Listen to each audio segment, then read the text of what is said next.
Hey, Hey, what's up? I'm here. Yeah, nothing. Just chilling. Just moved the motorcycle and didn't like where I parked it. Gotcha.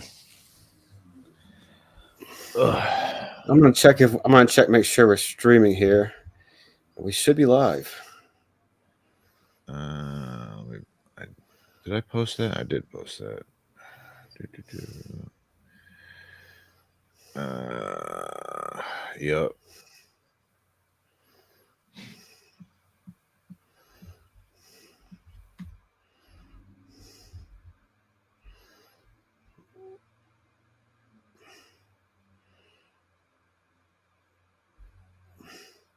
Cool, we are live. Welcome to welcome whoever's listening, which might be Yeah, Penguin. and we're back. Yeah. So how's it going? How's your weekend going? Uh, Not bad. I had a rain day Friday, Hmm. and then today I was off today, but Yeah, that rain hit us overnight, so I just woke up and didn't feel like going to work. So I said, no, we're not doing this. We kind of had a Saturday obligation, but I can get out of it a few times a year. Just this is the first time during the grading season, so yeah, we can fudge that. But typically, I was going to work a half day, and yeah, it's that very same rain, and I was not trying to mow what's probably some tall weeds in that. no, that'd be like mowing mud. Yeah.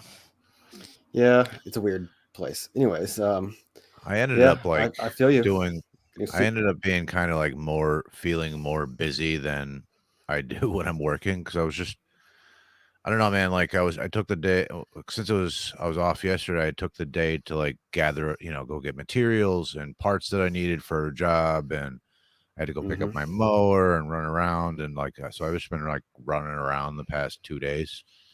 So, um, yeah, and I worked a and I half was day done yesterday, today at like which 12 or 1 or something. So yeah. Well, yeah, it feels kind of funky having not gone to work and then didn't. We had a couple cancellations today, so for us, we had a couple recordings we wanted to do. Those fell out, but we did have some stuff we did want to record. yeah, we wanted to do this episode anyway, right? So it kind of just worked out. But Yeah, we kind of need that, to do it. Well, no, if we want to get it in before Ramadan, then this is the Saturday, the last Saturday before. right, right. Yeah, I something I found out doing this podcast is I think the scheduling is the hardest part to do. It's really been a struggle trying to work out Yeah, everybody's schedule, get everybody together, and then oh, now we got to reschedule. So now we got to find out who can fill in, or what are we gonna do, and it's like another job sometimes. But I don't know. yeah, and that's what we wanted to talk about today. We did want to get an episode in because Ramadan's coming up, and as if longtime listeners or whatever of the show know, maybe not so longtime listeners, I'm Muslim. I'm practicing Muslim, and it's an obligation and a big deal and a big holiday season for us. For Yeah. Ramadan, the month long, I guess, celebration you could say, or observance of Ramadan. This time is kind of cool. It's coinciding with like Lent and Passover and everything, and that changes throughout the year because it's on a strictly lunar cycle. It doesn't reset or anything, so it's like it's 11 days earlier every year. So it can take place throughout your lifetime at all types of the year, but this time it's coinciding with that season Cool. and the Yeah. dawn of spring. Yeah, I am not a Muslim. I'm an atheist, but I am very interested. I don't know much about Ramadan, so I am interested to as to what it's all about. I did read the Quran, but this was many Okay. years ago, um, and I don't honestly remember much from it. I Um, gotta, yeah, it's very repetitive, and then in some places it's very, not so repetitive. It's actually is varied throughout, kind of its tone and cadence and subject matter, and it's repetitive because it's like poetic, so it's like any song or any poetry, it has refrains and common stuff. But I gotta say, I have not read. I can recite a lot of it from memory, or I'm close to. I've probably forgot some in Arabic, but I can't say I've read the thing front to back in the English translation. That's something that I know. The stuff that I know in Arabic, I know in English, but I certainly have not read the whole thing through in my native tongue. So people have done that. That's an awesome feat. It's pretty long. Yeah, I do remember kind of enjoying reading it. I also enjoyed. I read around the same time. I read some of the Hindu Vedas, and I also really enjoyed some of those too. They're a very interesting read. There was a time in my life where I was very interested in religion as I don't know why. I was at the same time I was very interested in philosophy too. So I was just reading whatever I could get my hands on. So I was reading the Bible, and I read, some um, Jewish Hebrew texts, and I read a lot of Christian variations of the Bible, and some like I said, Hindu texts. Like I said, but Buddhism, Taoism, and the Quran, a few other ones. But I was also reading a lot of philosophy at the same time, and it was like I was also smoking a lot of weed. So it was like that was what I did with a lot of my free time, was just trying to figure out the nature of the universe, I guess, right? And why Yeah. people believe what they believe, So. Yeah.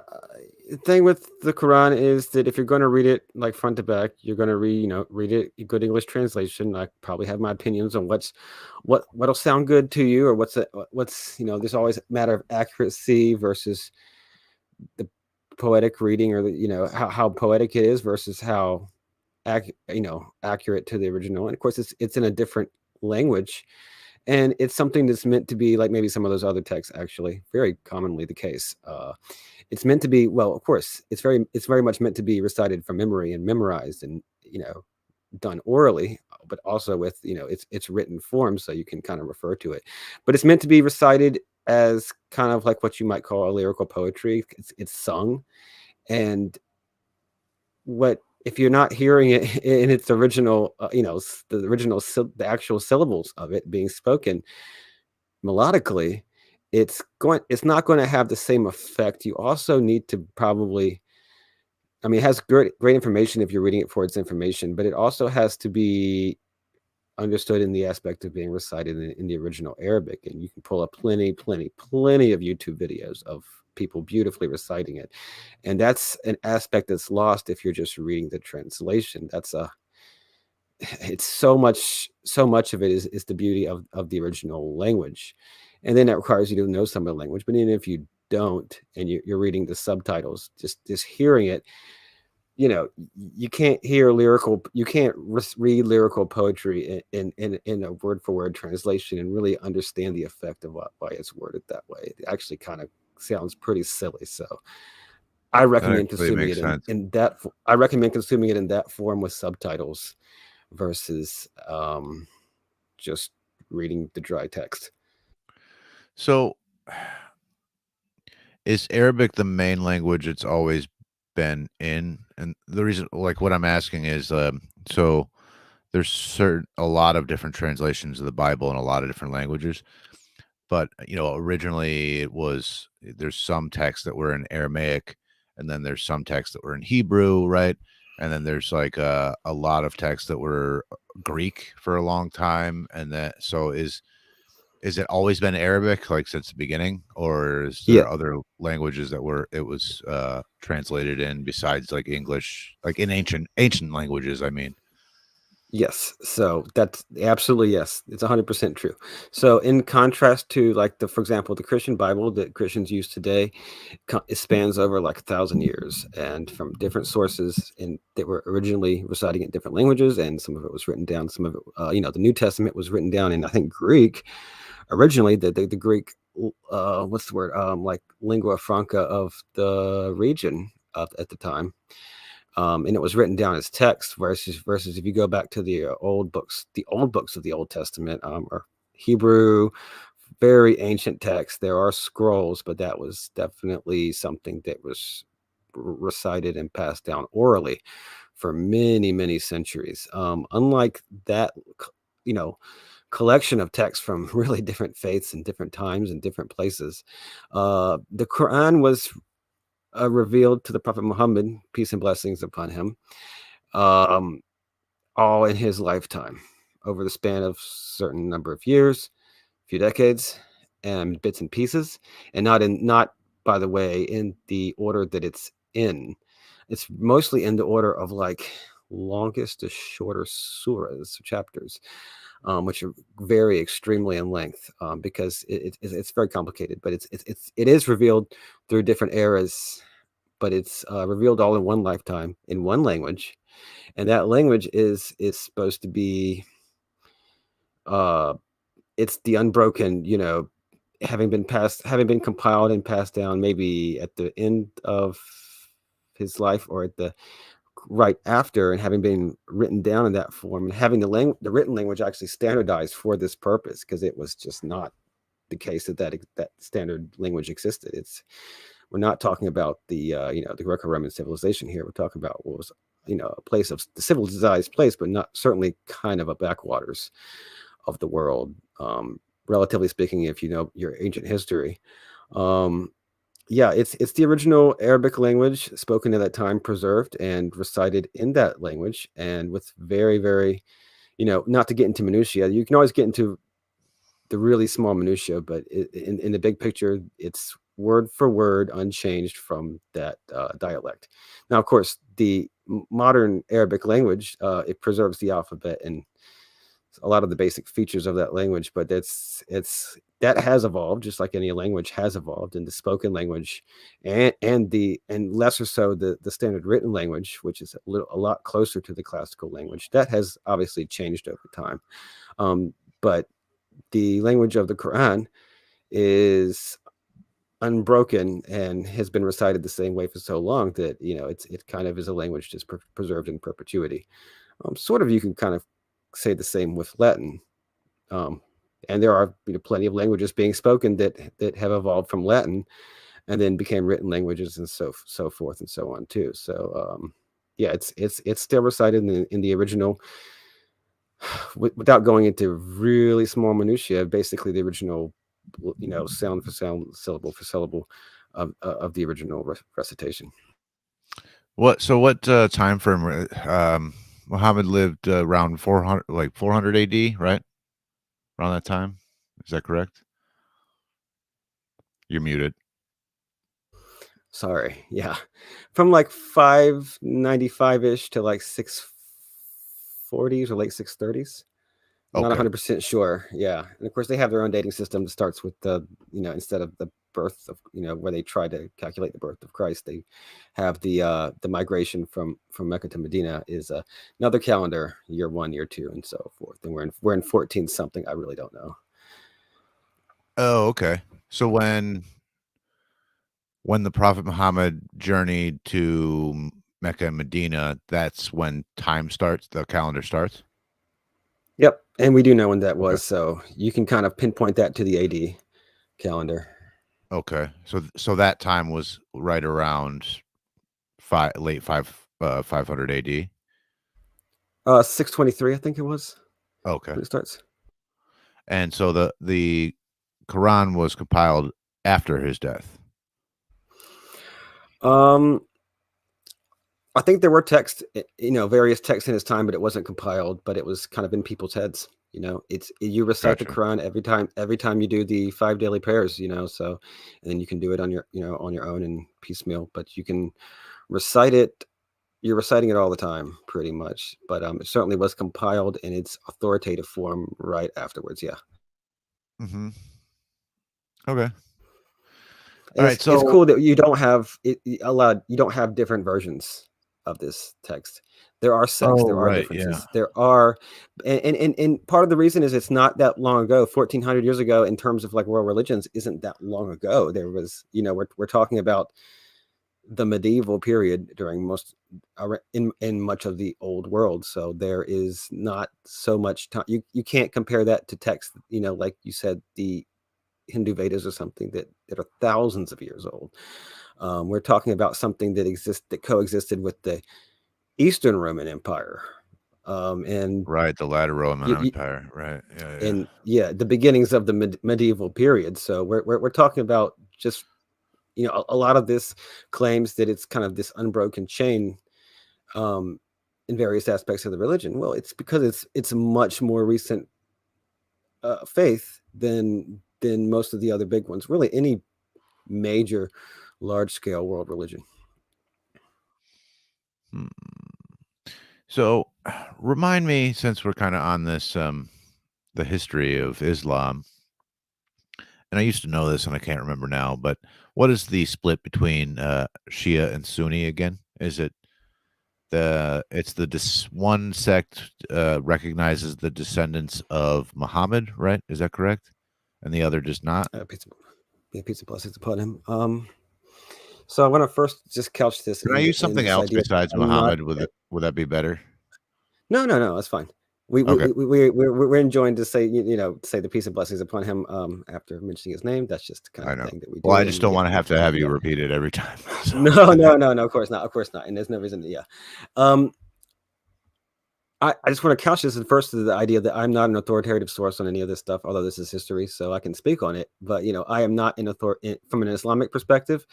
And again, this is 1400 years ago. There's writing, there's civilization at this time. There's not modern, but there's like medieval civilization. So like a lot of stuff is known, but there's so much that is known. There's so many minute, small details that is known. I'm nowhere near an authoritative source on this stuff, and I'll tell you, that's especially on religious matters because people train their whole lives every day, sun up to sundown, and all night, their entire lives for decades and decades, just to understand these kind of things. But that's neither here nor there. I just want to say I'm not an authoritative source, and I do not know the exact um, story. But basically, after the death of the prophet, peace and blessings upon him, it was like there was the idea of succession. Basically, there was no, the fledgling small regional community of Muslims had the prophet of God as their undisputed leader, and you just obey because he's the prophet of God and he's the guy that's come down with this religion. But after that, there, after that, there's no exact line of succession of people that are prophets of God. He's the last one. He's the seal of the prophets. There are many before him. He's the last one. So he designated, a earthly successor to handle succession and earthly affairs. Basically, I mean, it's of the Muslims, but it's like in earthly affairs, right? Because there is no prophet. That's done. It's just not going to be any more of that, and no guy has that quality about him. So there were disputes always about this, but there was a state in a pre-modern form, basically formed just de facto by just the nature of the community and what we believe. There was something, like a state. There's one undisputed leader, and Ali. So the Shia are basically means the partisans, and the partisans of Ali. They believe that he was the rightful successor of Muhammad, but then Abu Bakr as-Siddiq was the chosen successor when the people when the I don't know, the big wigs, the Muhammad's closest like companions had met and decided to put him on as the leader. And the reason was he was the fourth Muslim fourth person to accept Islam, and he was old and wise, and had the qualities of a leader. And Ali, his nephew, was just too young and inexperienced kind of to do that, even though he was probably the closest person, and he was the closest person by kinship. So the problem doesn't really arise during like the first caliphate of Abu Bakr. He's a great man, just absolutely great qualities, no problem. But then the second, I forget, it's Uthman ibn Affan, and then, or there's this couple after that, and I'm just kind of blanking on all the names and everything. Uthman and Omar, which are two of the great successors. There have been problems. There was a lot of political turmoil right away. So like the religion is past is surviving and thriving today unbroken. But on the political side, and this is really interesting. I'm not an authoritative source, but like on the political side, the caliphs after that, two of the caliphs died violent deaths, I believe. I'm kind of blanking on how many. I think two died on violent deaths. There was a lot of political turmoil. There was assassinations. There were quarrels. There were other branches of the clan that wanted power. That so the lineage of the clan of the tribe. I mean, sorry, of Quraysh that Muhammad and these people kind of belonged to. There was another branch that was actually the patriarch of this branch was actually the worst enemy of Islam and like the worst oppressor of the Muslims. They were seeking power and control, and there was just a lot of political turmoil. And there was one of the caliphs was assassinated by a Persian after having defeated the Persians and so forth. And there was just a lot of problems in basically establishing a state and kind of deciding who was going to be the ruler. And there ended up being civil wars and fighting and infighting and domestic quarrels and all sorts of mess.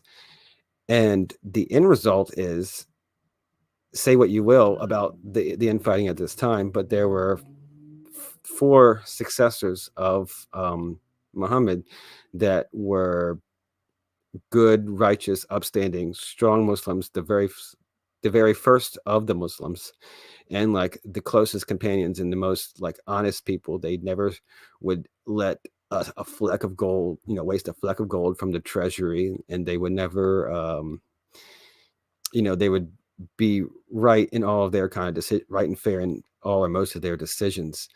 But once there started being a power struggle, I can't tell you all the details of the power struggle, but in the end, I can. It's safe to say that the bad guys win.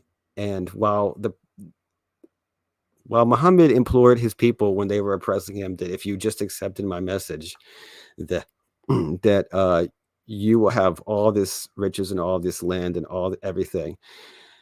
They never accepted his message for a very long time. They continued to oppress him and throw stuff at him and kick him out of the community and try to starve him and not sell him food and so on and so forth, and make them have to flee.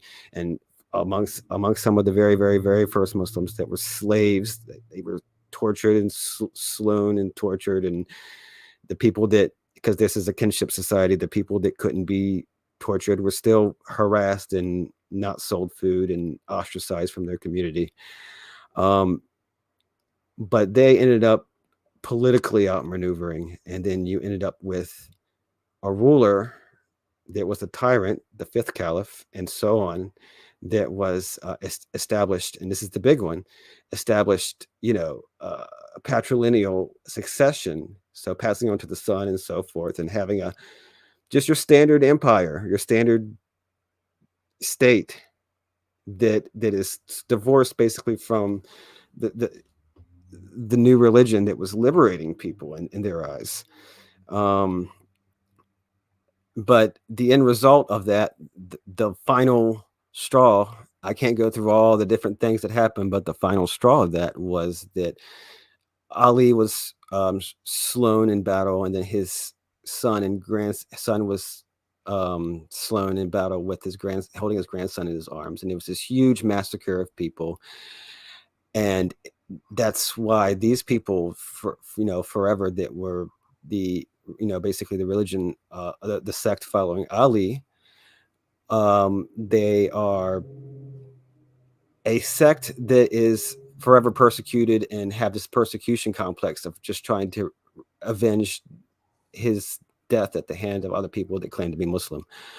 It's very interesting in terms of like statism, because there's a big dichotomy between how the religion survives to this day and has like millions and millions, or a billion maybe, followers, and it is so much knowledge and so much discourse, and the religion is spread to so many parts of the world. But the political project fell apart pretty quickly, or went bad pretty quickly, and obviously fell apart over time. And there were different Muslim states and different rulers, and there were sects, and there really never were supposed to be sects in this faith. So there's a big dichotomy between the political project and the religious, and it's not a religion that formally recognizes a difference between the two, but the history has this sharp dichotomy between the political project and the religious. Okay. I have one more question, then we can move on to Ramadan itself. But so this is taking place in Arabia. Mm-hmm. What was the culture and religion prior to the birth of Islam? Like, Okay, great question. Great question. yeah. No, go on. I'm sorry. No, that's it. I'm just trying to guess, but I have no idea. This is the crucial story. This is the crucial story, and there's so much known about this because of that. So they were, there's so much to talk about. I can't begin, but let me try to scratch the surface. They were pagans. They had idols, they statues, and it was just ancient pagan religion. And there were lots of different regions and towns and small cities, I guess you could say, and they were like states at different times in history. There, Yemen was a state. I know, there were others, but they all had their pagan religions, their idols, but all the idols of the tribes of Arabia. So it's a tribal society, I should say.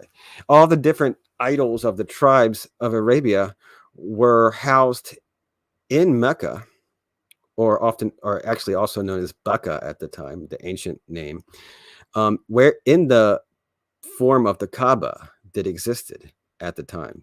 Now, Islamic teaching shows that the first structure built there was built by Adam, the first man, and that like Abraham and Isaac had built the first like real Kaaba there. When Ishmael and Abraham, when Ishmael was cast out and went down to Arabia, but eventually they went to idol worship, paganism, and so all the statues of all the different idols worshipped in Arabia were housed all together in this temple. And every year, all the tribes would have this pilgrimage, and they'd all go to Mecca. So the tribe of Mecca, which had their own gods, but they also had all the in like the Pan-Arabian culture, and this is just in like Arabia proper, the Gulf. All their role in this culture was to be the host of all the pilgrims, and it's not power, but their honor was to feed and clothe and be hospitable to all these pilgrims every year. And then they had the concept of the holy month, so they would all like not hunt or fight wars or everything, so they could all come and to this temple and worship. I don't know exactly what they did at the time, but I think they walked around it like they do now. But and in Muslim orthodoxy, that's seen as like a corruption of the original religion that was established there. But anyways, they were pagans. But this was the place where all the idols were, and where like the Arabian religion was kind of centered. So that was the context that Muhammad was born into. He was born into that tribe and born into that culture. So this is very similar to the Hebrew story then, where wait, let me back up a second. So the people in that area considered themselves descendants of Abraham, right? Is that what you're saying? Let me add one thing before, because I'm gonna try to think on that one. But there were also Jews and Christians living among them. Sure. So there were tribes of Jews that were just, I don't know if it was a diaspora thing, or however, they lived all throughout Arabia, and they were various tribes, and they were also a tribal society with their own kinship. So there were different tribes of Jews, and they were Christians. So these religions were known to them, and Judeo, monotheism was in Abraham, and all this stuff was known to them. This was a known thing, but this was just a religion to them, not necessarily the religion. As Mm, far as the Abraham thing, I think it was known that like the tribe of Quraysh did claim ultimate descent from Abraham mm. and Ismail, but I'm not sure how prevalent that belief or knowledge was among everybody. Okay, so this is very similar to um, the Jews that began to worship the golden calf and false idols and etc. Seems like a very similar story. I mean, there is that origin story. So there is like a point in history that they claim that the idol worship began, and before that they had known like the true religion or whatever. But what's the most important part of the story that we do know for sure is that they were pagans, and then they worshiped different tribes, and each tribe had their own like chosen gods, and Mm. loose forms of worship that were separated different tribes. But all the tribes descended on Mecca as like the religious capital. And there's just some, there's claims that there's like special, features of the Earth's magnetic field or something. And there's this ancient kind of Stonehenge type of beliefs Whoa. about necessarily what the magnetic field or something converges in that site. But for whatever reason, that was the site that was like the capital of the Arabian religion. So that was the capital even before Islam, or Yeah, like going back the center of spiritual. generations. Wow. So Yeah. that's really common throughout like human history. Is there's these sites of worship like over and over again throughout, even amongst different cultures and time. And a lot of people have speculated it has something to do with like magnetic fields crossing in certain areas. There's a whole thing about Yeah. like ley lines and stuff and whatever else, but we don't have to go into that. But there is something to that. This is very common amongst like Native American peoples and stuff too, and also like northern tribes like Celts and the Gauls and stuff. But um, that's that's super interesting. I had no idea that that was a place of worship even before Islam. I thought that originated with Yeah, Islam. that's a super important part of the story, and there is that's beyond me, this whole ley lines and magnetic fields and stuff. But that's some people make that claim, and some people have evidence for that, and that's why this was the center of spirituality in Arabia since basically it's claimed since Adam. Interesting. Okay. So so I'm trying to get a timeline in my head, but Hold on, how let me step away for just like 5 seconds. I'll be right back. all right. Step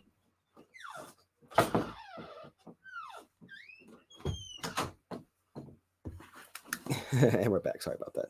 no worries.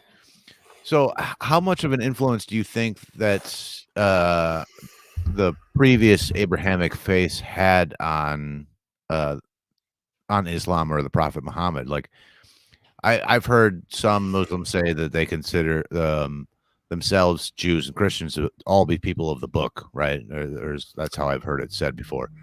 I don't know Yeah, that's the how 100%. Okay. Okay, yeah, that's the 100% orthodox view Okay.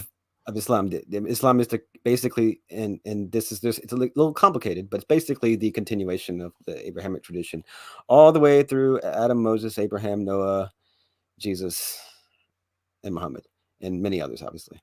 Is there a concept of a Messiah in Islam? Yes and no. There is actually a Mahdi in the end times. That's a little. I don't know the eschatology too well.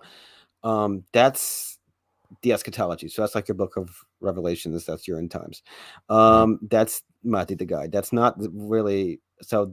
In terms of a guide that's going to come in the future, that's like similar concept, but not an exact. That's actually not full on what the Messiah is, because the Mahdi is not Jesus. Jesus actually does come back in the end times. So that prophecy is true, but no, we actually just believe the Messiah the Messiah, Al Masih in Arabic, or the Meshiach in Hebrew. That was Jesus Christ, and he came to, you know, the Jewish Palestine and occupied by the Romans, and the year that the Bible says he did, and he said the things, basic similar things that the Bible claims, and he was the Messiah, and he was rejected and more or Oh, less so they crucified. Although, wait. I'm yes, confused. You're saying that Islam accepts Jesus as the Messiah? Is that yes, but as okay? a human being. But he was the Uh-huh. Messiah, and he was the Messiah that was foretold by all the prophets before, that the Jews were expecting to come back. He was that guy, and he is accepted as word for word the Messiah. Now, Okay. whether he is divine, we absolutely 100,000% don't believe that he was divine, Oh, okay, sure. All right. All right. and that's a So what's the belief that difference? Like, so Messiah just means messenger in a sense, right? Is that the the idea? Messiah was no. The messenger, Muhammad was a messenger, Jesus was a messenger, Moses was a messenger, Okay. Adam was a messenger, and Abraham was Uh-huh. a messenger. They came with basically had a scripture. But the Messiah is just a Hebrew term that when they were expecting a guy to come and lead them out of their tribulations, which was like the Romans basically at this time. And that specific Messiah was Jesus. So it's basically the Jewish idea of the Messiah, but we believe Oh, it okay. was So it they have a was Jesus slightly Christ. they have a different idea of what a Messiah is. I get it. I get it. It's the Okay. literal. It's the literal Messiah that you would have. So if you would have asked a Jew in the times right before Jesus was, in his 30s doing his preaching, what they thought the Messiah was, we believe that in that version of the Messiah. Yeah. I gotcha. I gotcha. All But right. we do So believe that he was sent to be basically the king and the leader of the Jews, and to give them a new scripture, and he did give a new scripture. So I think it's like basically, you know, it's not the it's not the Gospels. It's not literally the Gospels, because the Gospels don't read like the Quran, but the red words in the Gospels, the things that he actually said, if compiled and ordered correctly, would basically and did form the basis of his revelation and his scripture. It's just that it's presented in a different way in the Christian religion. I gotcha. Yeah. Okay. Well, that makes sense. Um. But you can All right. imagine So if you can imagine if Jesus was a guy, and he simply, and John the Baptist, by the way. But if Jesus was a guy, and he did preach a message, and he did have a scripture, one of the relatively few humans that ever received a scripture directly through the angel Gabriel, directly from God, that he's that imagine if you had a religion that didn't also view Jesus as divine, of virgin birth, by the way, but not of God, because as a strict monotheist religion, there is no Trinity, there is no second to God, there is no partner to God, there is no comparison. But uh-huh. imagine that. I mean, we just believe that that's a false belief that people started believing at some point, and there's some evidence to that. And people quibble, and Muslims and Christians argue that, can argue over that all the time. But imagine if Christianity without the divinity of Christ. That's basically what we more or less believe. Early Christianity without the divinity of Christ is more or less what we believe as the story of Jesus. Very important figure in our religion. Yeah, I did know that at least, but I didn't know about the rest of it. I mean, that makes complete sense. Um, Funny side note. Brian Sovereign and I were having a conversation in his Patreon group, and he thinks that we were talking about the figure of Jesus and how much validity there is to Jesus, and he had honestly, I don't think he's the only one that's ever made this point, but he thinks that maybe John the Baptist was actually the Messiah, and Jesus kind of was like his disciple and took up his project once the John the Baptist was beheaded. And Jesus was not actually the Messiah, but he was just sort of Hmm. um, if like your hero dies and you want to just preach his message, that's what Jesus was, and John the Baptist Yeah. was his hero. At least that's what Sovereign thinks. I mean, Um, all that's basically true, except that John the Baptist wasn't technically the Messiah. But yeah, I mean, right, right, right, a lot of that is true for sure. right. Well, yeah, Jesus was a disciple of John the Baptist, but yeah, I don't know, whatever. That's another story for another time. But I thought that was an interesting spin on it that I hadn't really heard before. So Ramadan. I have no idea what Ramadan is at all. So what? Let's start at like modern day Ramadan, and then we can go into the history of it. Okay. Um, so what are we celebrating? What do you do? How long is it? You said it's the 111th day of the year. Is that what you said? Or 11th? No, no. It's just one of the months of the year, Okay. and just the way the calendar works, it works off of straight moon, new moon to new moon to new moon. So it doesn't line up with the calendar as the fixed calendar that we use today. Um, but it is a month, and it's a type of calendar that would have been useful in pre-modern times before the kind of calculations you'd have to do and leap years and all that stuff, um, where you were literally just viewing the moon, and the word month obviously comes from the word moon, so it's a strictly physical moon sighting based idea. So at sundown on March 22nd, which is the start of the day, just like it is the Jews believe the same thing, the start of the day being the sundown. We begin Ramadan, and then we fast in our way of fasting from sun up to, or actually the morning prayer, which is a little bit before sunrise, all the way to the very second the sun goes down. So from the morning prayer basically to when the sun goes down. And during that time, we do not eat or drink anything. So no water, no food, no nothing. Yep. And that really changes. Yeah.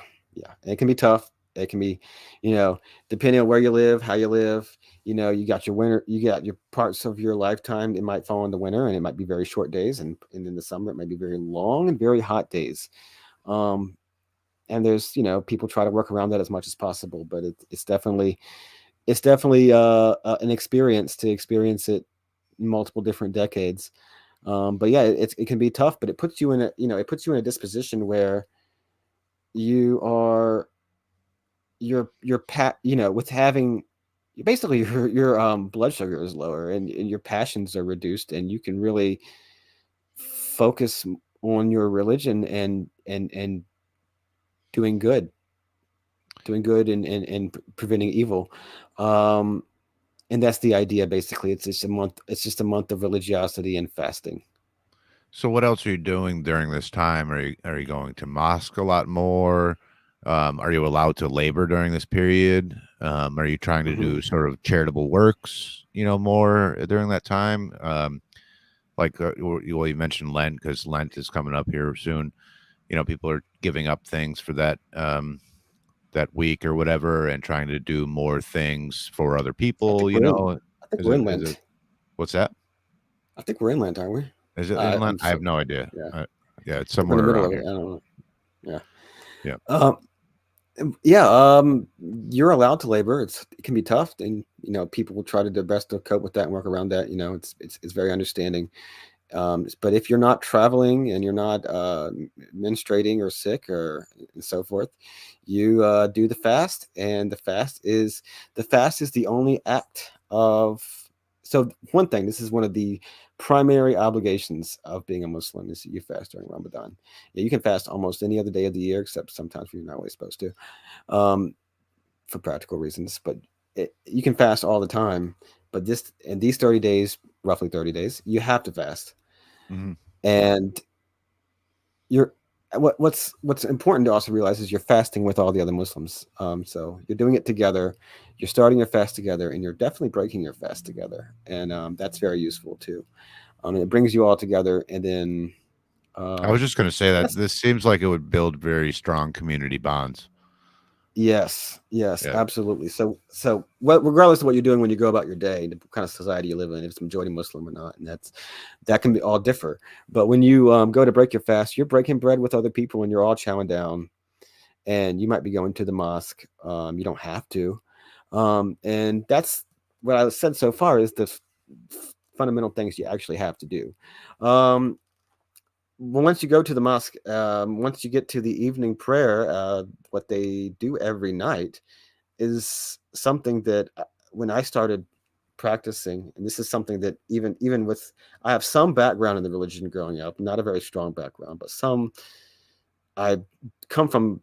It's very complicated, but I do come from a somewhat Muslim background, but not really raised practicing, although I was aware of the religion. Anyways, what I saw is an incredible feat that people do every night, well after sundown, after they've broken their fast and ate some more and ate some more, and you can also eat throughout the night if you need to.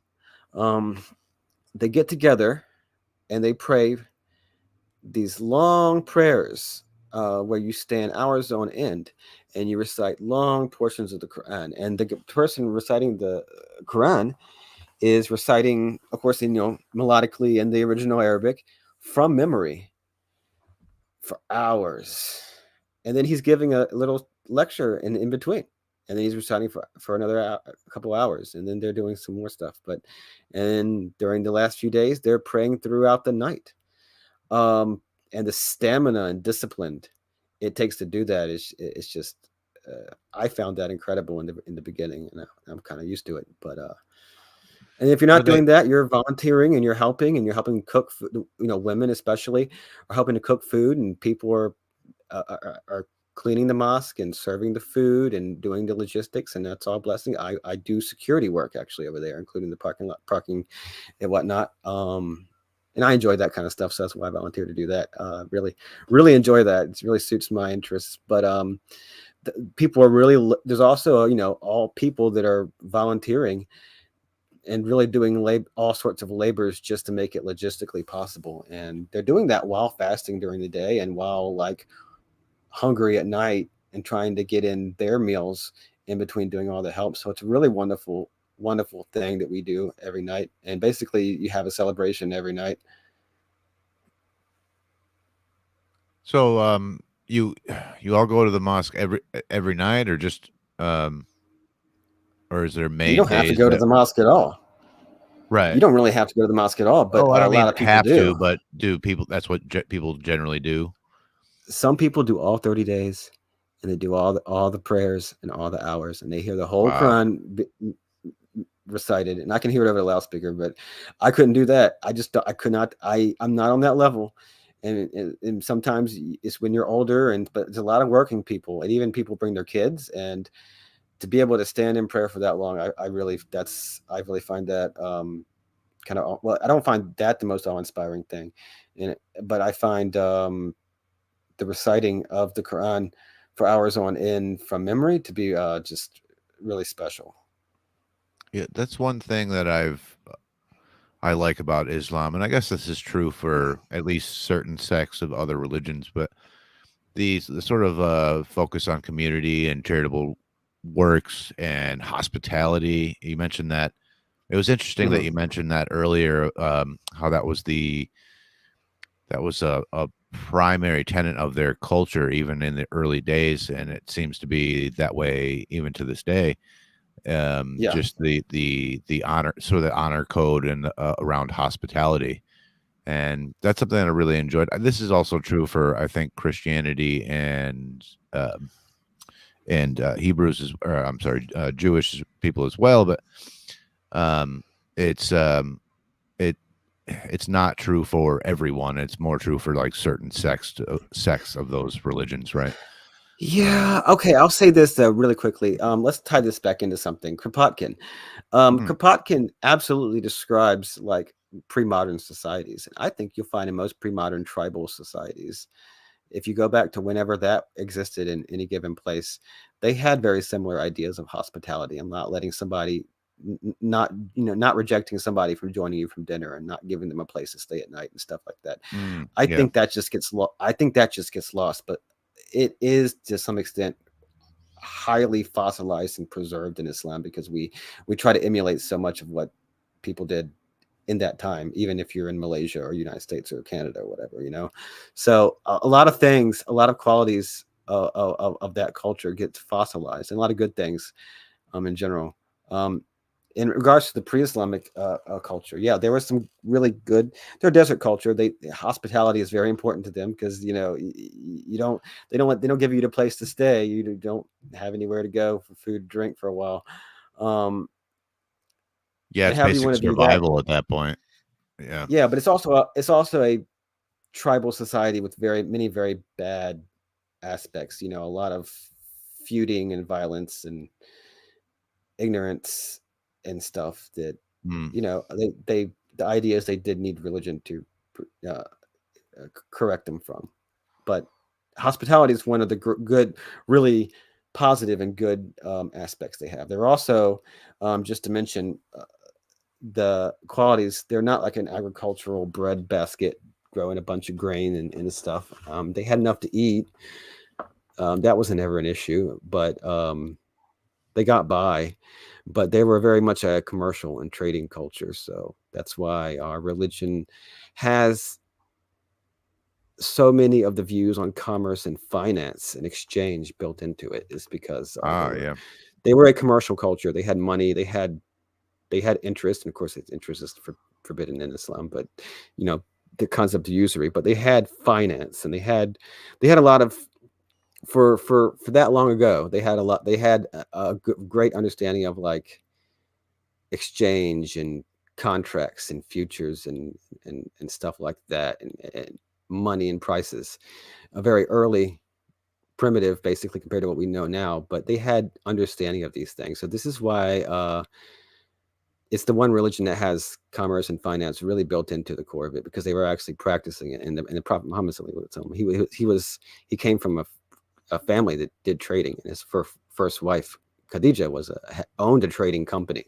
Actually, it was older than him and owned a trading company. And this is something that these people did in their day to day because they had commerce where other cultures might have like less fields or something where they grew lots of food and lots of crops and So lots of almost like a trading outpost rather than like a bread basket.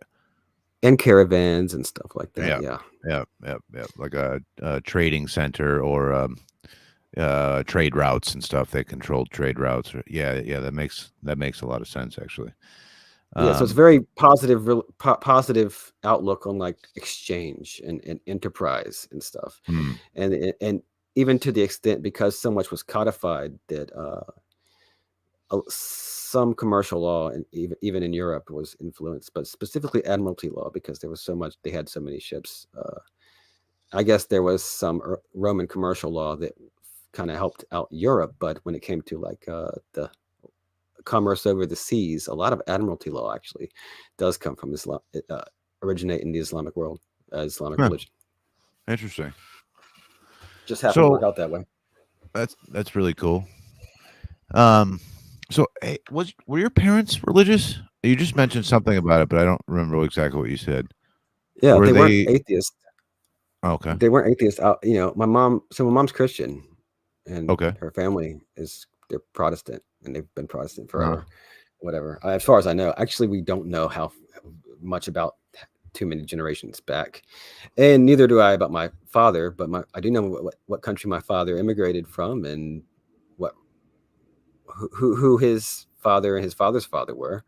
And I think his father's father. And I can go about as far back on the other side as well, even though they're Americans. So I can go about that far. I don't know many details. It's all fuzzy on both sides of the family.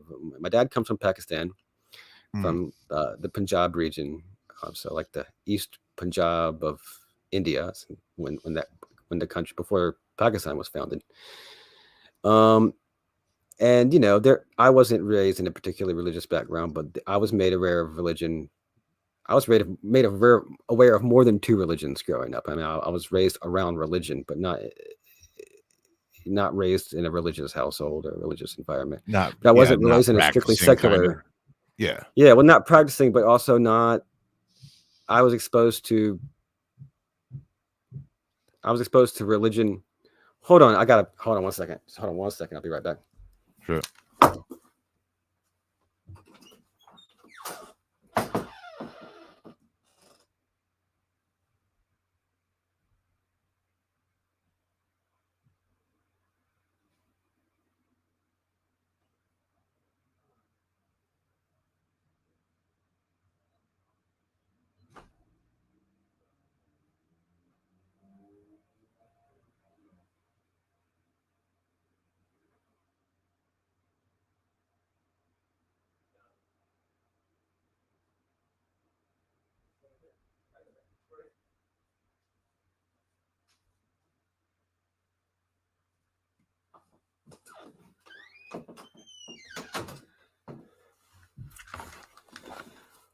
Ooh, sorry about that. I have to edit this out. Where were we? You know, your parents, not super practicing or strict religious, but you had Yes. a mild religious background. Yeah. So, I was certainly raised with the presence of religion and understanding what the Bible was and what the Jewish traditions were actually, and the Islamic ones. But, I mean, we'd go on Eid. So you'd go on the two Eids. It's like being a Christian that goes on, attends church on Christmas and Easter. So, I was aware of it, but I wasn't raised around a lot of it. It was something that I really came to on my own. So, where does the origins of Ramadan come from? Well, like a lot of things we mentioned, the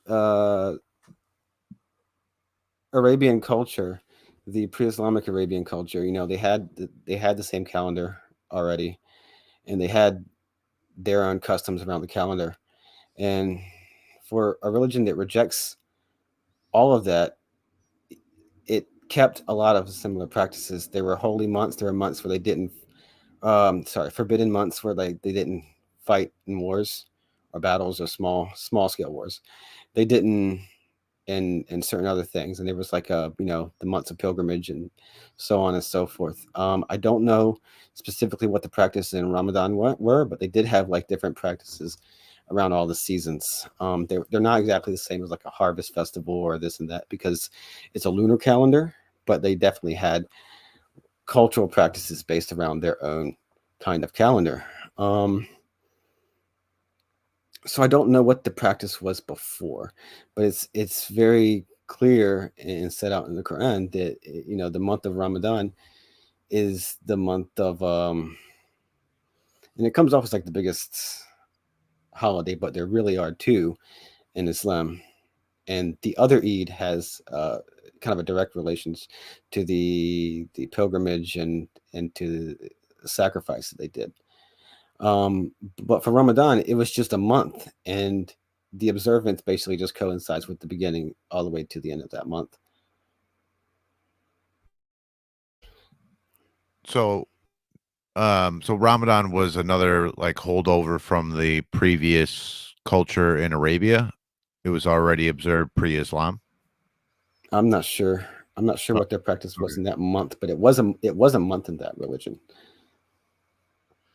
But as far as I know, while fasting was known to them, because fasting was known to like Christians and Jews and probably people of various religions, fasting is just a thing that's been done since the dawn of time. Um, and there's different types of fast, of course. But when the fasting was instated, I guess for all the Muslims, that's the month that it was required for everyone to do. And of course, Mm, like all the practices in this religion, you can read about them on paper, but you got to realize that when something's an obligation, it means that everybody's doing it basically together or at the same time. So right. it's not an individual choice. You have the rest of the year to do your individual fasts. We're doing it together, and that's a Yeah, whole that's the different ball point. game. Right. That's kind of the point. It's almost like a group meditation in a sense. Yeah. Um, so there's nothing like so like here's what I mean. Like Passover, I think is celebrating the Jews' exodus from Egypt, right? And Hanukkah is celebrating what was it? It was I want to was it the Maccabean revolt? It was some kind of revolt. I'm gonna look it up. So that's where Yeah, I the think it origins was. of these. Oh no, sorry. Hanukkah is when they rebuilt the temple, the second temple. That's what Hanukkah is. That's what the celebration comes from because that's how long it took to rebuild the temple or whatever. So like, there's kind of or the Christians they celebrate the birth and death of Jesus, and that's where these holidays come from.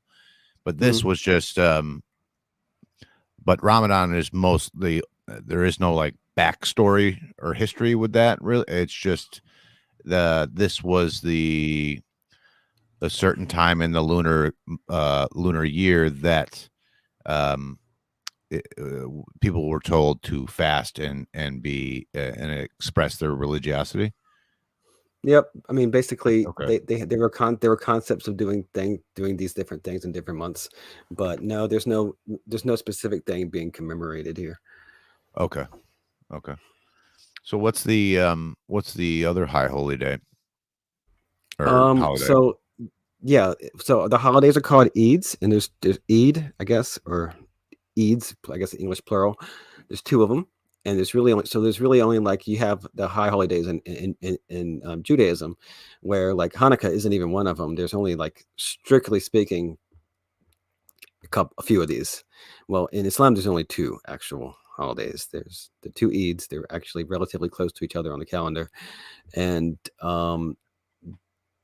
the one Eid, which is always seems like the bigger one to me, but it's supposedly the smaller of the two, is the first day of the month after Ramadan, which I forgot what it's called. I always get the I always get the names mixed up, but it's your day of feasting, and you've been fasting and abstaining from everything, and you're abstaining from a lot of things. By the way, you're obviously not just fasting, but you're abstaining from anger and swearing and backbiting, all the sins you shouldn't do anyway, and sexual intercourse during the day. Actually, it's permitted with your spouse at night, but you're obviously abstaining from just about anything carnal and anything that's already a sin. And there's a lot, this said religiously about that, and why that is, and what happens kind of metaphysically. But that holiday is like the big holiday after 30 days, and for that reason, for me, it seems like it's the big one, because it's like the culmination of like 30 days, and it's your achievement. And unless you missed it some days, which often do, then you got to make them up.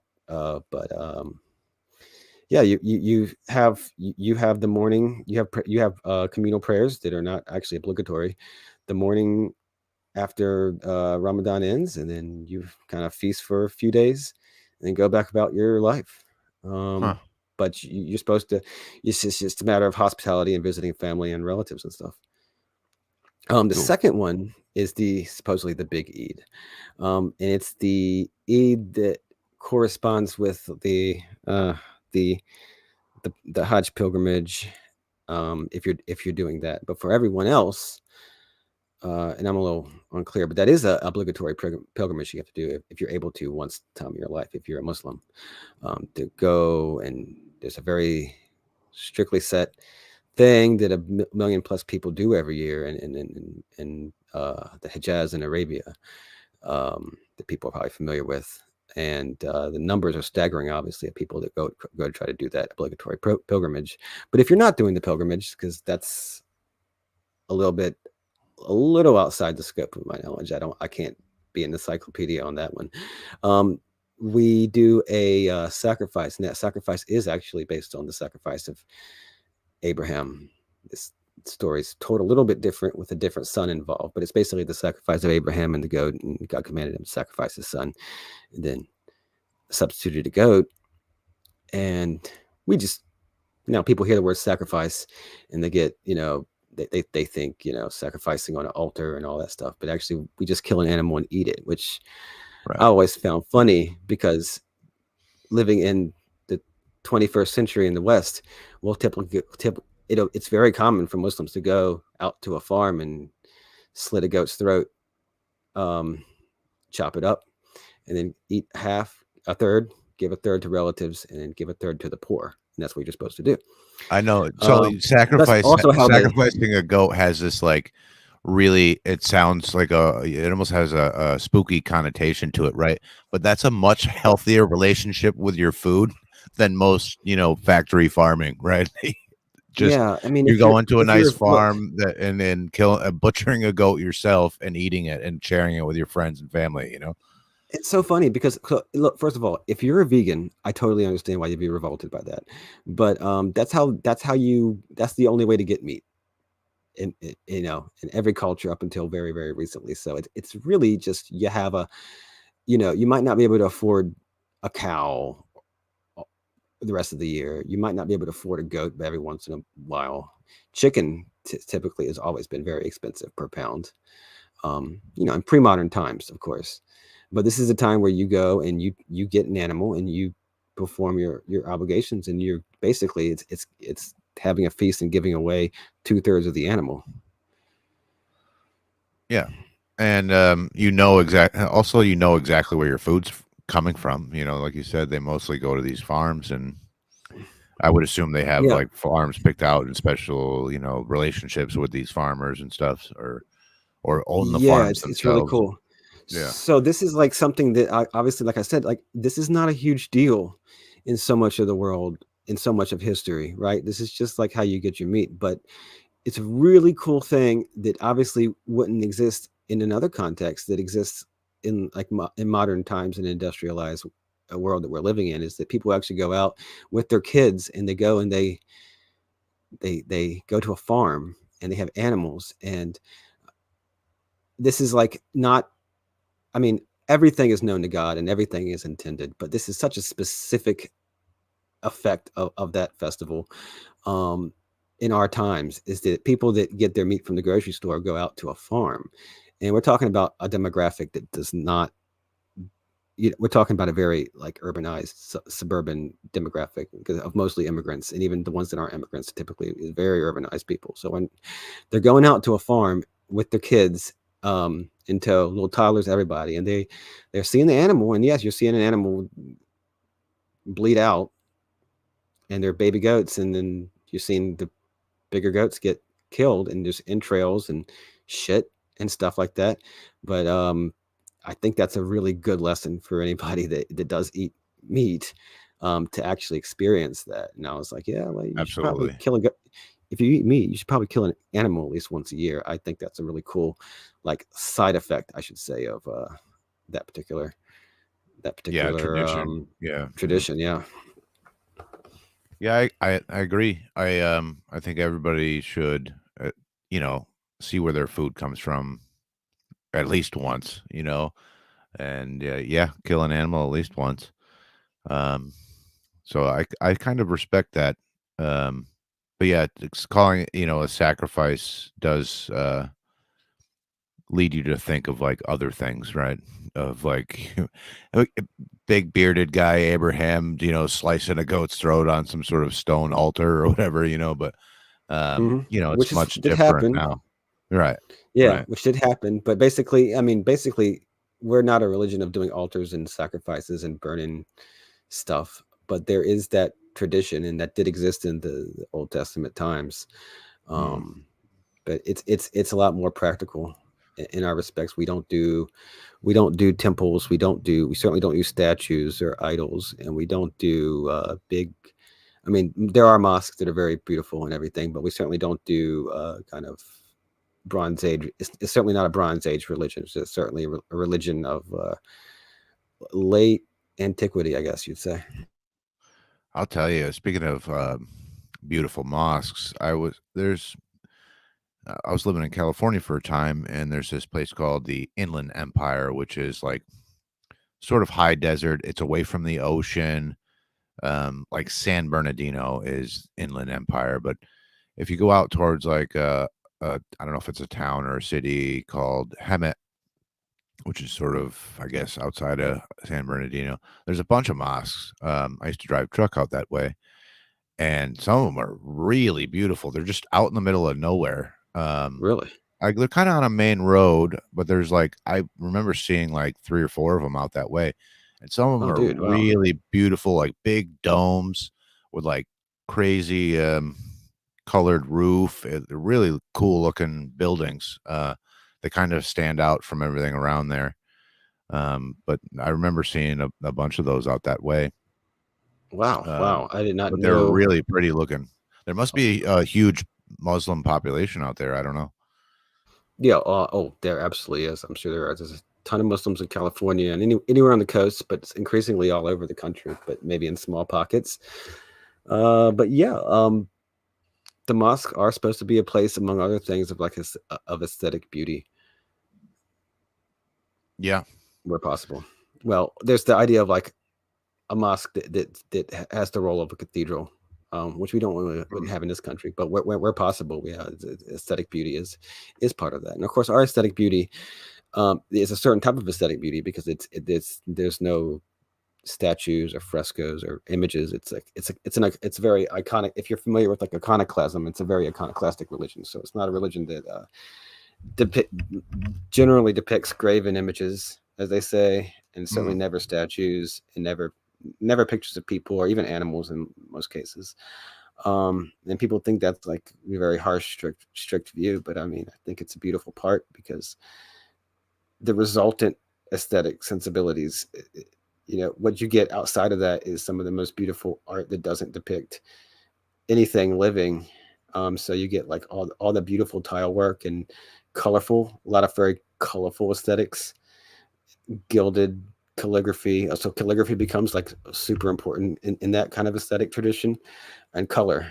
Um, but yeah, like tessellation and geometric designs become like the backbone of that kind of like aesthetic thing. So Makes sense.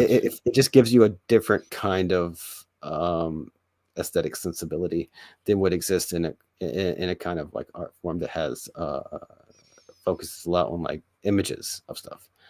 Mm-hmm. So speaking of I have one more question, and then you can say whatever, and then we can wrap up. But um, what are your personal? We were talking about the pilgrimage to Mecca, Medina.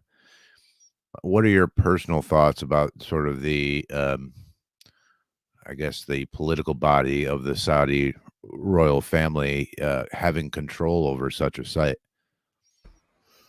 Yeah, I mean, we live in the modern world, so we live in like the post-Westphalian world and the modern order and the liberal world order and everything. So we live in a world where like all the world is designated, at least nominally, to be part of like states. So by owning that territory and all the territory around it in like different directions, by owning that territory, they become the monarch, I guess. The monarchy becomes the guardians of the two holy sites. Which there is no pope, there's no Vatican, you know what I mean? There is no pope. There is no like, but there's also no separation of religion and state, and that's increasingly difficult when their state is, has the role of like more of the modern state than a pre-modern one or like a very limited one just in its capacity. So there's a very a very modern Westphalian kind of state that has to own this place that's supposed to be universally inviting to all the Muslims in all over the world, no matter their political affiliation. And I mean, there's obviously pressure to kind of have this area carved out, and to not arbitrarily deny people, and to kind of spend be entrusted to spend a lot of money to like maintain the stuff, and to create all these. They have like pedestrian highways because you're supposed to do the walking part of the pilgrimage. They have to make these pedestrian highways so that millions of people. They have to have all these hotels and stuff. But at the same time, and they have these really huge ornate mosques, one around the Kaaba, and then they have the Prophet's Mosque and stuff. But what you might have seen is that there's also like a ton of development, and there's a huge clock tower and like all these in this huge complex, this gigantic complex, towering over and just so much bigger than the adjacent holy mosque that is this multi-billion-dollar, I guess, development and all this stuff. And it's a real dualism, I guess, between this modern, very very wealthy, very very modernizing state with its own very strong political ambitions and political opinions and stuff, versus this very religious thing that exists, and where there's no carve out like the Vatican City. One thing, it'd be a bigger area, and another thing, this isn't a place where people actually live. So it is strange because you have this country has like political aspirations and diplomatic relations with all these countries, but then it also has to play the role of like, yeah, all the Muslims can come in, Yeah, that was and going to be that's kind of my important. suggestion is like, should it be something like the Vatican, right? Where it's not under another nation state. It's Well, owned by all Muslims or whatever the thing, like at least that area of Saudi, yeah, what's that now Saudi Arabia. well, the ruler of the area is supposed to, invest the money to maintain all that stuff. It's actually a continuation of the tradition I mentioned earlier, where like the person, the people of that place welcome the, it's their job to welcome the privilege, is to guard it, and then to Uh-huh. welcome all the pilgrims and to keep up the mosques. And they certainly have a lot of money to do so. It kind of works out in some ways, but you have to understand the Vatican is like less than a square mile, Right. and they used to own all of Rome, and before that they used to own A most of huge chunk. central Yeah. Italy, and so essentially the Vatican has gone away. I mean, what's Mhm. left is just I think that one complex, like some of the Right. basilicas, and you know what I mean. But that unfortunately can't exist, and one reason that can't exist is there's no pope. And the caliph would be the unified ruler in theory, of Muslims, but he's not a pope. It's still not. It would still be a state, and it certainly wouldn't be the state of one particular place. Um, Well, you so could almost yeah, have I mean, I don't know, tell me what you think, but you could have some sort of like council or right? Or it's like owned by all Muslims, but it's managed by some sort of council of I don't know imams or whatever well, it kind of whatever is. the thing. Yeah. It is. It's just connected. It's just paid for by that government, and it Okay, happens fair to be enough. oil there, and happens to be the money happens to be there. I guess.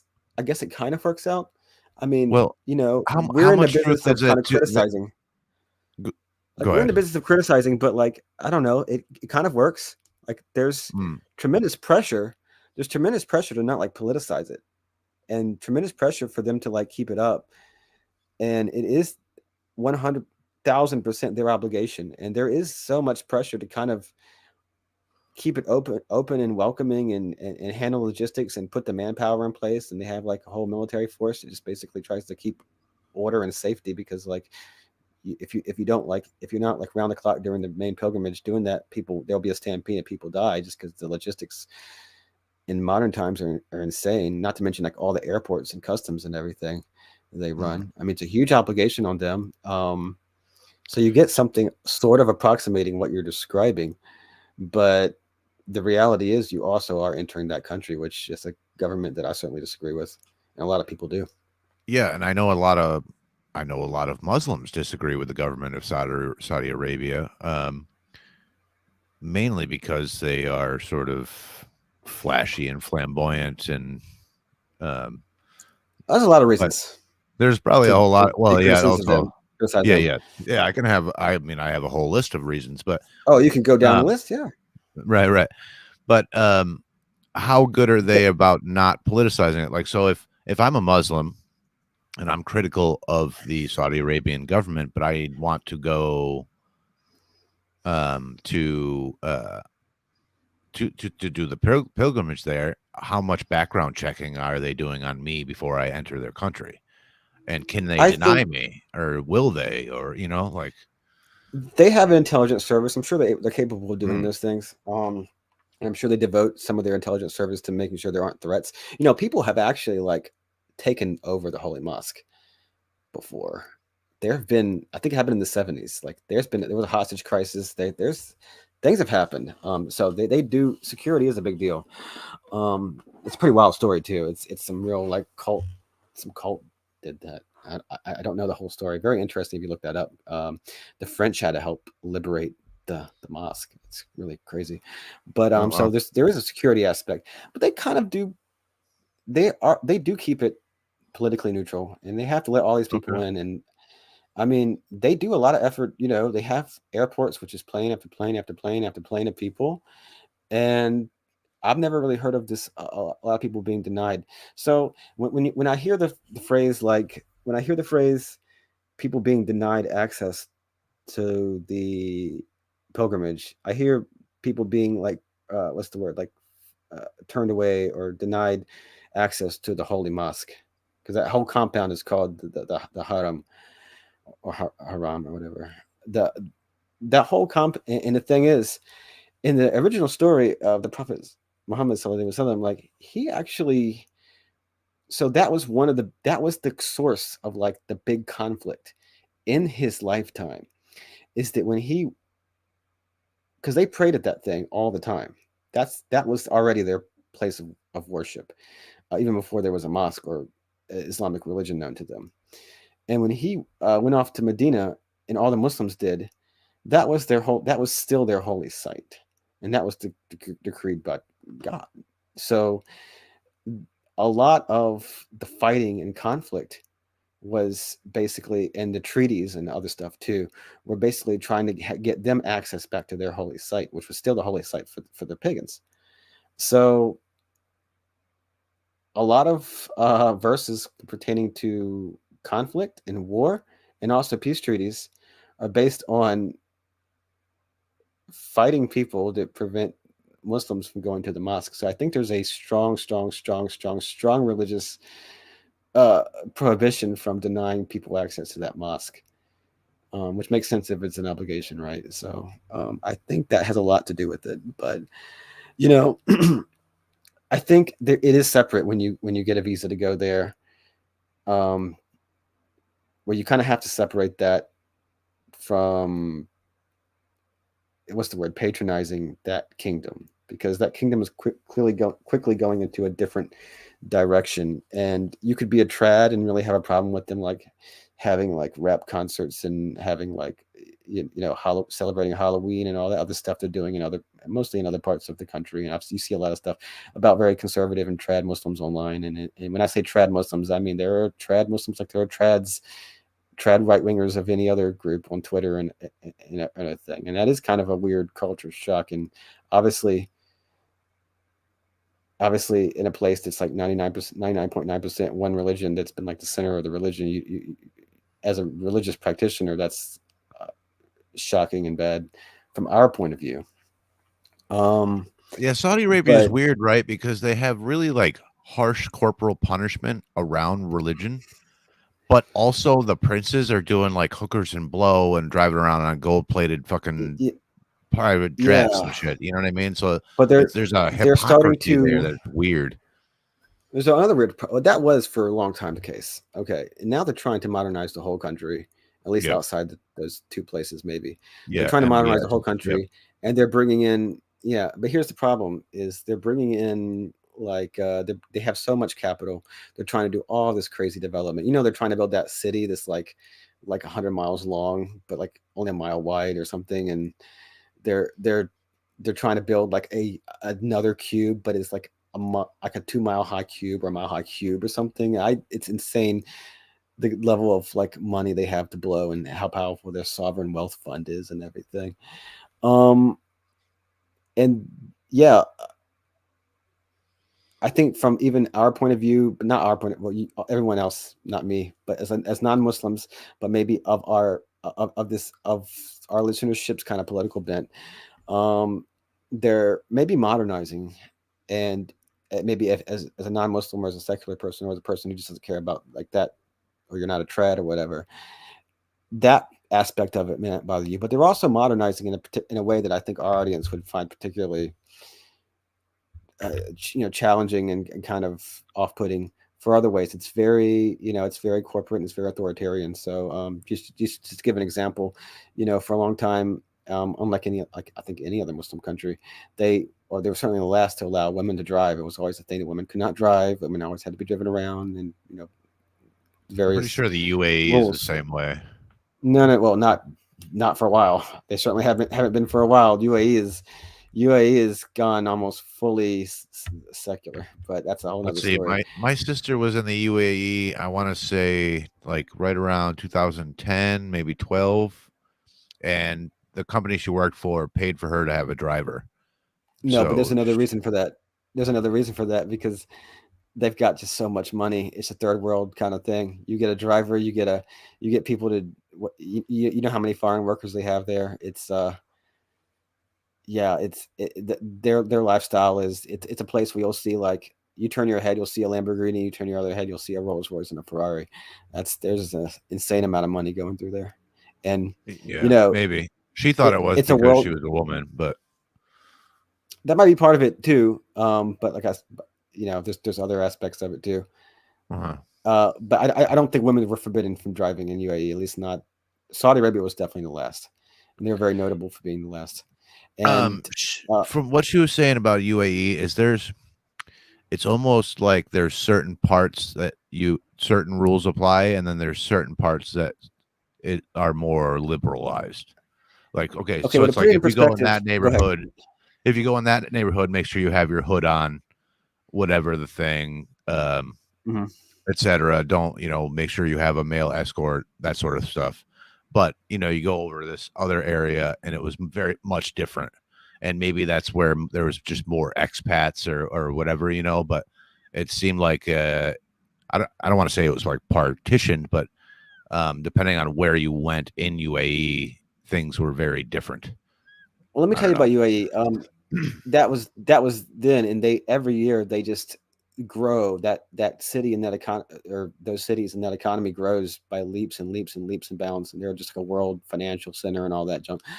Um, they're A going lot of expats there, buck a lot of wild. expats. Yeah. Yeah. So to put what you're saying into perspective, though, how much of the population now in 2023 do you think is even a citizen? An Arab Oh of man, like, or has origins. A small fraction of the I people was are gonna say it's locals. probably half and half. Yeah.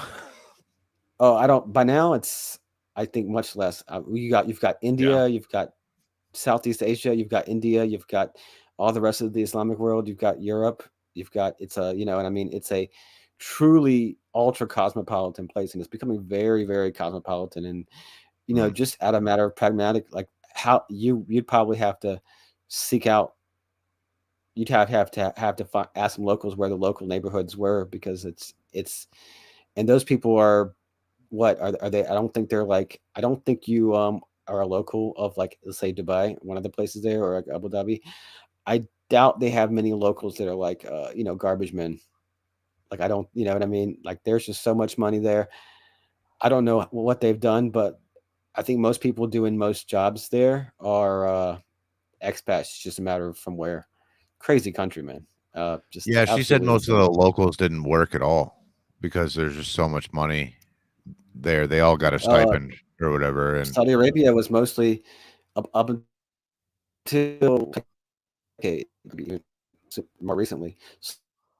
Saudi Arabia was you didn't have hold on, you're breaking at up least bad.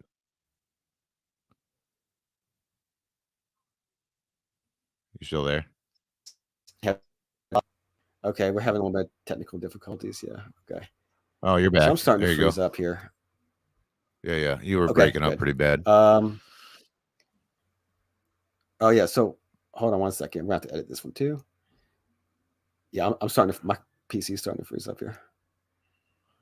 Yeah, we can kind of wrap it up anyway, but so Saudi Arabia was what? It was, they also relied on mostly oil money. Okay, well, for good now.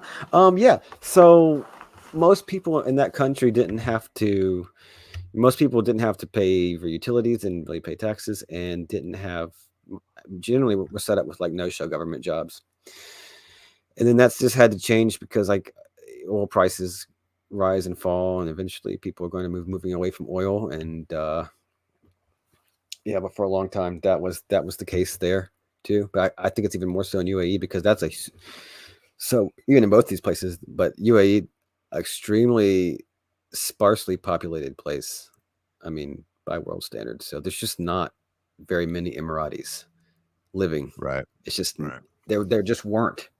There just weren't. Do you know what I mean? I'm sure they had a little spurt in population relative, but like the amount of people that are not from there that are working there just because of the amount of capital in there is far outpaces like the whatever population they'd have growth they'd have of natives. So it's a weird place.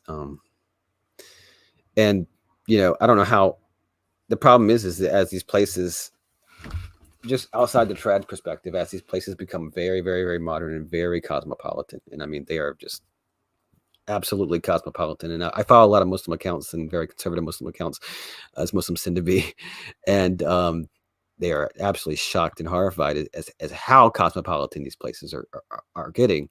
Um, Not just from a religious perspective, though. There's another aspect to that, and that's just that there is, you know. So imagine a place where there is very little local culture. All there was their religion, and these were fishing villages, basically, for backwater fishing villages 150 years ago, and now we're Mm. talking about a place with helicopters and Rolls Royces just flying around constantly, and skyscrapers, the biggest building in the world, and Yeah, I can see where it would fully seem automated materialist and gross and plastic. I can understand that. gold vending machines Yeah, and yeah, gold vending yeah. machines, fully automated ports, just yeah, and crazy like crypto city, private city projects and weird, just all sorts, just more money than anybody could ever know how to invest or what to do with. And 787s, hundreds of 787s and A380s just flying around with gold plated this and that, and yeah. Right.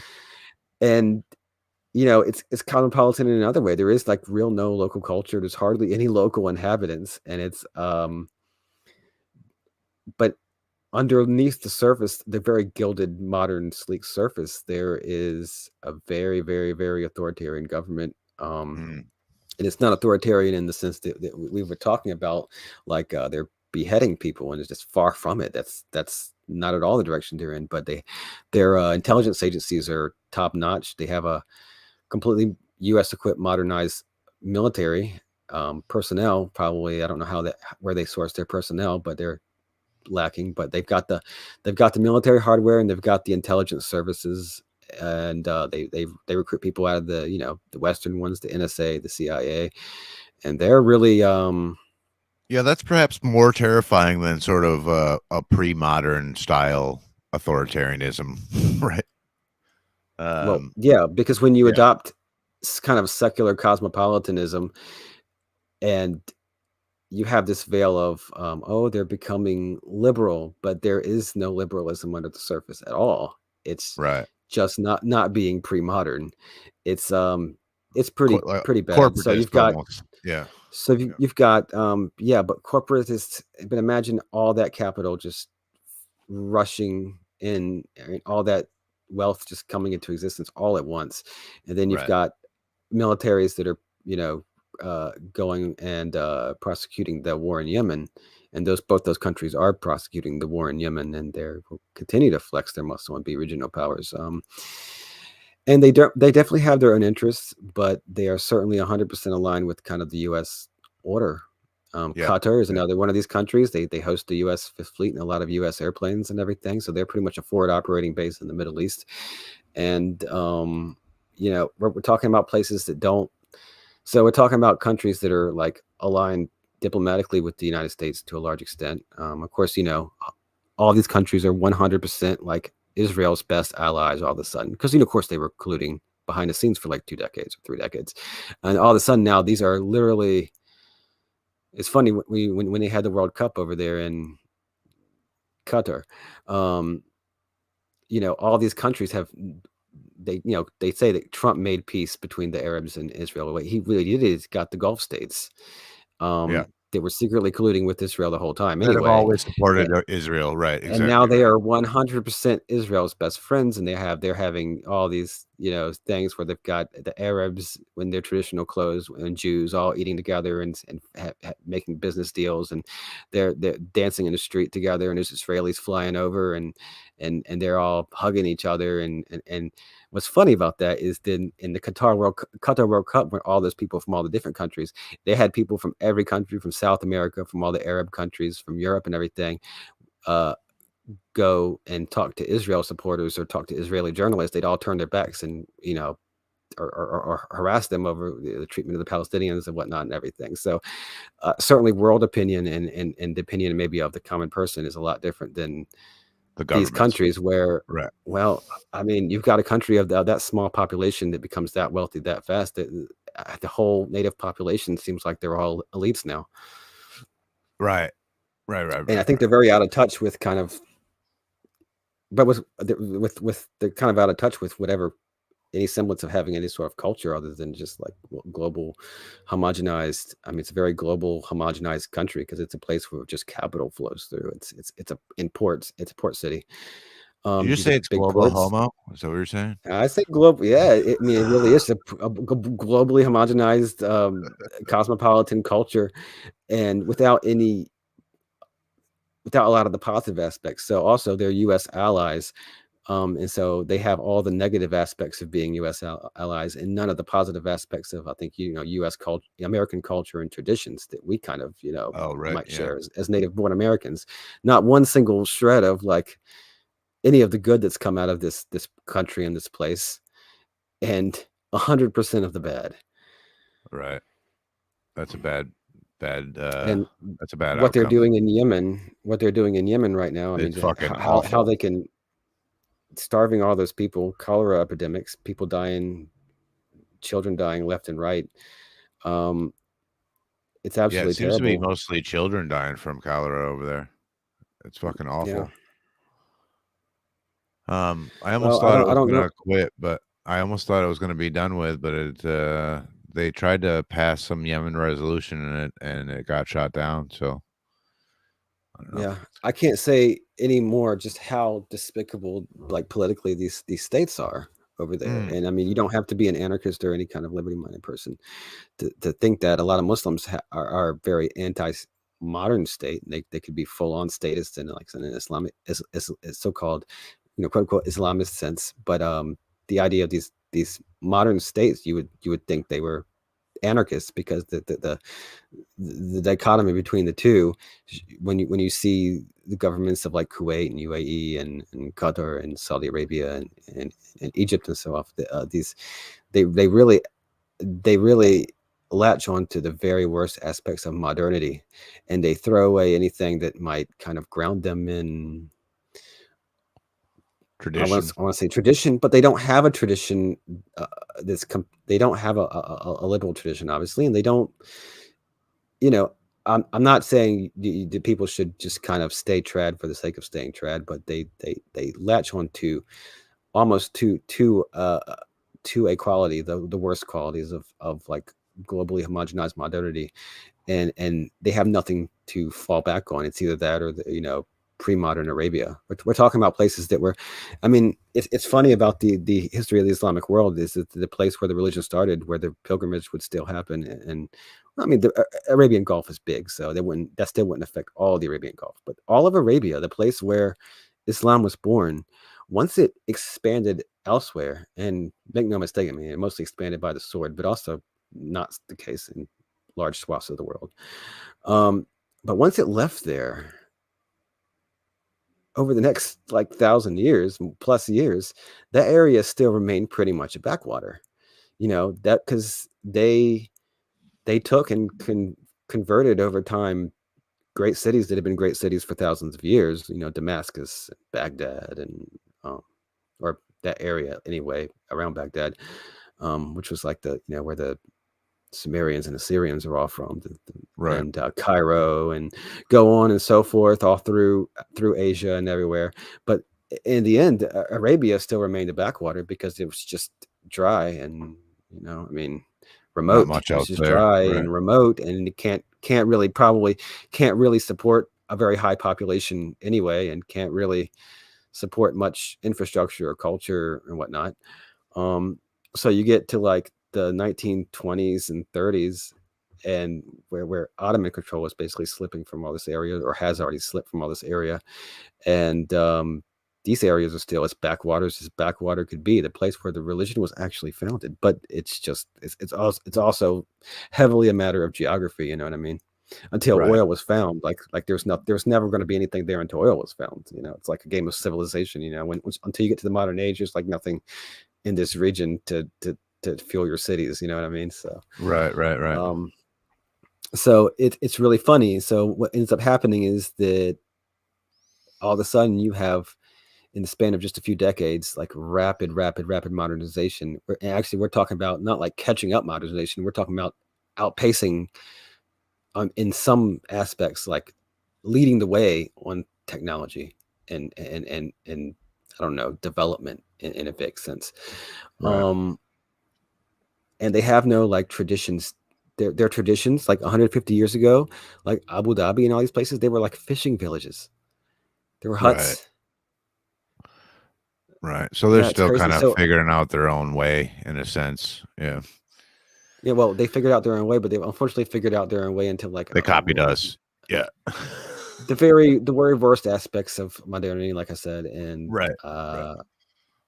so do they have a concept of freedom? I mean, yeah, it's an instrumental freedom because in the sense that they want like global commerce to go through the country, and so you get a ton of freedom. Like there's a ton of, but it's not. It's very distinct from like a liberal freedom. You know what I mean? Mm-hmm. It's really just kind of the rule of the almighty, like petrodollar. Right. Well, hey, we got to wrap this up, but Yeah. I appreciate you sharing your thoughts and beliefs on this, and I hope everybody learns some stuff. Do you have anything else to add about like Ramadan or anything like that? No, I think it was a great conversation, and No, this is cool. yeah, it's something coming up. We're gonna still keep putting out episodes. I'll be Ramadan again starts on the 22nd and lasts about 30 days, um, based on the moon sightings, of course. But we're gonna keep putting out episodes. We're putting out a lot.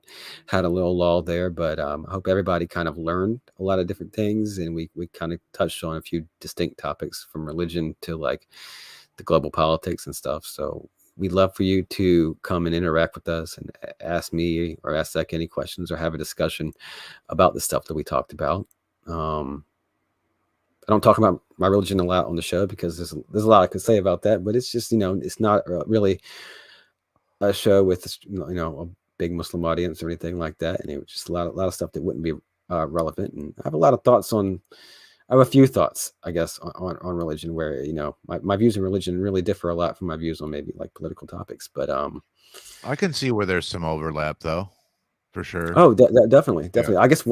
one thing I will say before we close up is that um, when I talk about my views on Islam and everything, they're very, very, very, very well. They'd be to non-Muslim specifically, a listener of this show, very, very, very, very cut and dry, very orthodox, very much plain and simple. You, you hear and you obey, and you follow this rule and you just do it.